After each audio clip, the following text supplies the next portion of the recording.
আসসালামু আলাইকুম ওয়া রাহমাতুল্লাহ। সকলকে আন্তরিক শুভেচ্ছা জানিয়ে শুরু করছি। খুবই গুরুত্বপূর্ণ একটা বিষয় নিয়ে কথা বলব। যে কলরবের একজন শিল্পী আছে বদরুজ্জামান ভাই। সকলেই আপনারা চিনেন, জানেন। উনি খুব সম্ভবত এমপি পদপ্রার্থী। এই যে আমাদের সামনে ২০২৬ সালের শুরুতেই যে নির্বাচন, সেখানে। তো উনি ওনার নির্বাচন আপনার যে প্রচারণা চলাকালীন এক অন্ধ ভাইয়ের সাথে তার দেখা হয়। ওই ভাইয়ের কথাগুলো খুব ভালো ছিল। অন্ধ ব্যক্তি সে বদরুজ্জামান ভাইকে বলতেছিল যে আপনি এমপি হলেই কি আর আমি এমপি হলেই কি, আপনি এমপি হলেই তো আমি এমপি। এই যে একজন অন্ধ ব্যক্তির কথাগুলো একজন আলেমকে লক্ষ্য করে বলা, এই কথাগুলোর ওজন আফসোস লাগবে তখনই যখন আলেম সমাজরা এটা বুঝবে না। একজন অসহায় গরিব মানুষের কতটা যে ছাওয়া যে ভালো মানুষগুলো দায়িত্বে আসুক, এটা এই ভালো মানুষগুলো তারা বুঝবে না। তো বদরুজ্জামান ভাই উনি ওনার নির্বাচনী প্রচারণার ক্ষেত্রে ওই ভাইয়ের সাথে দেখা, তো তার কথাগুলো অনেক ভালো লেগেছিল।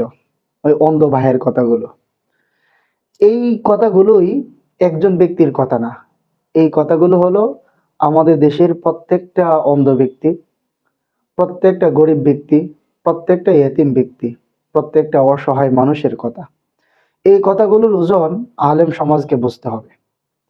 তাদেরকে এটা বুঝতে হবে যে রাষ্ট্র পরিচালনার দায়িত্ব আল্লাহ রাসূল সাল্লাল্লাহু আলাইহি সাল্লাম নিজেও করেছিলেন, সাহাবায়ে কেরাম করেছেন। আল্লাহ রাসূলের উত্তরসূরি উলামায়ে কেরাম, তাদেরও এইটাই দায়িত্ব যে তারাও রাষ্ট্র পরিচালনা করবেন। তারা যদি রাষ্ট্র পরিচালনা না করে, তাহলে গরিব অসহায় এতিম মানুষ তারা তাদের যে অধিকার এটা পাবে না। এই বিষয়টা আলেম সমাজকে, ভালো মানুষদেরকে বুঝতে হবে। ভালো মানুষদেরকে অবশ্যই এই কথাগুলোর ওজন বুঝতে হবে এবং এটাকে বাস্তবায়ন করতে হবে। শুধু মসজিদ মাদ্রাসাতে থাকলেই হবে না, এই বিষয়গুলো বুঝতে হবে।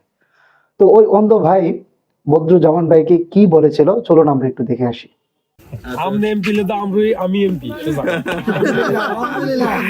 আলহামদুলিল্লাহ আমনে এমপিটা হইলে মনে করেন সামসা গামসারা চলাই তো গেটের ভিতরে যেতাম না, সেটা কিন্তু বদ আমার চিনেননি আপনি? আমি চিনি আপনারে, আপনার গজল শুনলাম ঈদগার ওয়াজের সময়, আমি আপনার স্টেজের সামনেতে বসা ছিলাম। যে গজল আপনি কইছেন ওবা লাইছেন আমনে আমনে এমপি লে তো আমরই আমি এমপি আলহামদুলিল্লাহ আমনে এমপিটা হইলে মনে করেন সামসা গামসারা চলাই তো গেটের ভিতরে যেতাম না, সেটা কিন্তু বদ পিয়ন দেখো ভাই পরে আসেন 1 ঘন্টা পরে। আমরা কি অন্য মানুষের মতো এমপি হবো নাকি? আমরা হবো মানুষের খেদমত করার জন্য, বরং এটা আলাদা একটা দায়িত্ব মনে করবো যে আল্লাহ তাআলা দিয়েছেন, এটা যেন সঠিক ভাবে দায়িত্ব পালন করতে আমরা পারি। চাই একজন ইসলামিক এমপি হলে যেমন সাদা সুইটার পিন থাকি বইতারি লগে থাকিয়া অবশ্যই ইনশাআল্লাহ খালি শেলি মজুরের লগে হলে বইলে হইতো না তো জায়গা দিয়ে এখন সবাই দাওয়াত দেননি? দেই অবশ্যই অবশ্যই কিসের দাওয়াত দেন? হাত পাকা না? মানে আল্লাহ যদি মাঠও রাখে, দোয়া করি মাঠও থাকেন সুস্থভাবে, নির্বাচনটা যদি আল্লাহ দেয় তাহলে দেখা যাক কি হয়। কি মনে করেন পাস করতে পারবো? আল্লাহ যদি করা, আমরা তো মনে করি ইসলাম যখন কায়েম হবে তো সবাই তো ইসলামের পক্ষেই চলে যাবে। ইসলাম তো দরকার, দিনের দায়ী হিসেবে তো সবাই আপনারা দেখেন এই অন্ধ ভাইয়ের কথাগুলো, আসলে এটা শুধুমাত্র একজন অন্ধ ব্যক্তির কথা না। আসে না। এই বিষয়টা অবশ্যই বুঝতে হবে, একজন অন্ধ ব্যক্তির কথা এগুলো না। আমাদের বাংলাদেশে যত অসহায় মানুষ আছে, যত অন্ধ ব্যক্তি আছে, যত এতিম আছে, যত বিধবা আছে, যত বয়স্ক আছে, যত গরিব আছে, প্রত্যেকটা ব্যক্তির কথা এইটাই যে ভালো মানুষগুলো দায়িত্বে আসুক।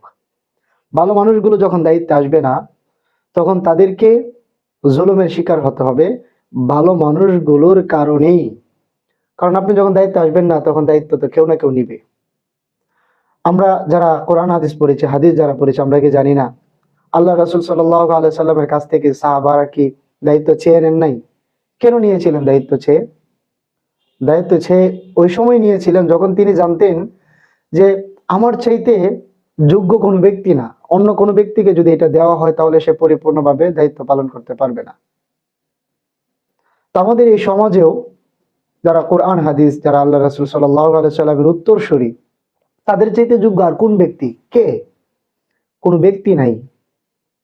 সাহাবায়ে কেরামের উত্তরসূরি যারা, যারা আল্লাহ রাসূলকে ধারণ করে, যারা কোরআনকে ধারণ করে, যারা হাদিসকে ধারণ করে, তাদের চাইতে সমাজে দায়িত্ববান ব্যক্তি আর কে হবে? এটা কোশ্চিন কালেও সম্ভব না। এই বিষয়গুলো আলেম সমাজকে বুঝতে হবে। আল্লাহ তাআলা আমাদের সকলকে বোঝার তৌফিক দান করুক।